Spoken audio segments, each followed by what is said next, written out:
மறைந்த ஆந்திர முதல்வர் NT ராமாராவின் 6வது மகன்தான் இந்த நந்தமுரி பாலகிருஷ்ணா. திரைத்துறையில் காட்டும் அதே உத்வேகத்தையும் அரசியலில் காட்டி வருகிறார். 3வது முறை MLA ஆகிவிட சினிமாவில் காட்டும் அதே உத்வேகத்துடன் மக்களையும் சந்தித்து வருகிறார்.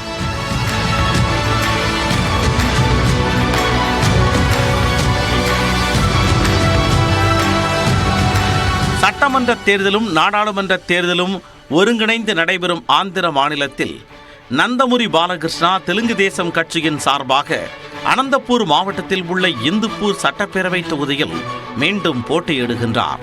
தெலுங்கு தேசம் கட்சியை உருவாக்கிய பாலகிருஷ்ணா அவர்களின் தந்தையும் ஆந்திராவின் மிக பெரும் அரசியல் தலைவர்களில் ஒருவரான NT ராமாராவ் இதே தொகுதியில் இருந்து 3 முறை தேர்ந்தெடுக்கப்பட்டு ஆந்திராவில் முதல்வராக பதவி வகித்தார். பாலகிருஷ்ணாவின் அண்ணன் ஹரிகிருஷ்ணாவும் ஒரு முறை இங்கு வென்றார். 41 ஆண்டுகளாக தெலுங்கு தேசம் கட்சியின் கோட்டையாக உள்ளது இந்துப்பூர் சட்டப்பேரவை தொகுதி. தந்தை ஆந்திராவில் முதல்வராக இருந்தபோதும் தெலுங்கு தேசம் கட்சிக்காக பிரச்சாரம் மட்டும் செய்து வந்த பாலகிருஷ்ணா கடந்த 2014ஆம் ஆண்டிலிருந்து தீவிர அரசியலிலும் ஈடுபட்டார். அப்போதில் இருந்து இந்துப்பூர் தொகுதியின் சட்டப்பேரவை உறுப்பினராக உள்ளார் பாலையா என ரசிகர்களால் அழைக்கப்படும் பாலகிருஷ்ணா. கடந்த முறை 90,000 வாக்குகள் பெற்று 23,000 வாக்குகள் வித்தியாசத்தில் வென்றவர். அதே முனைப்பில் பிரச்சார வியூகத்தை முன்னெடுத்துள்ளார். பெரிய நடிகராக இருந்தாலும் பெரிய அரசியல் பாரம்பரியம் கொண்டிருந்தாலும் கிராமம் கிராமமாக சென்று எந்த ஆடம்பரமும் இல்லாமல் மக்களை சந்தித்து வருகிறார்.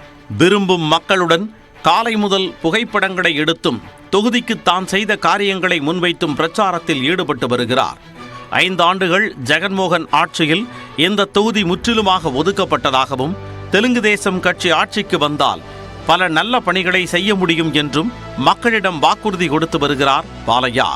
வெற்றி வாய்ப்பு பிரகாசமாக உள்ளது என்று சொல்லப்பட்டாலும் கணிசமாக சிறுபான்மையின மக்கள் வாழும் இத்தொகுதியில் பாஜகவுடன் தெலுங்கு தேசம் கூட்டணி வைத்திருப்பதை விமர்சித்து எதிர்க்கட்சிகள் பிரச்சாரம் செய்து வருகிறது.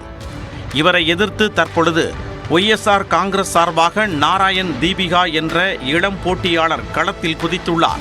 காங்கிரஸ் சார்பாக உசைன் இணையத்துல்லா களத்தில் உள்ளார். இம்முறை கடும் போட்டி நிலவும் சூழலில் 3வது முறையாக இந்துப்பூர் தொகுதி MLA ஆகிவிடுவாரா பாலகிருஷ்ணா?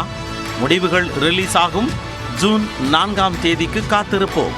நியூஸ் 18 தமிழ்நாடு தொலைக்காட்சி செய்திகளுக்காக ஒளிப்பதிவாளர் மணிகண்டனுடன் செய்தியாளர் ரகுவரன்.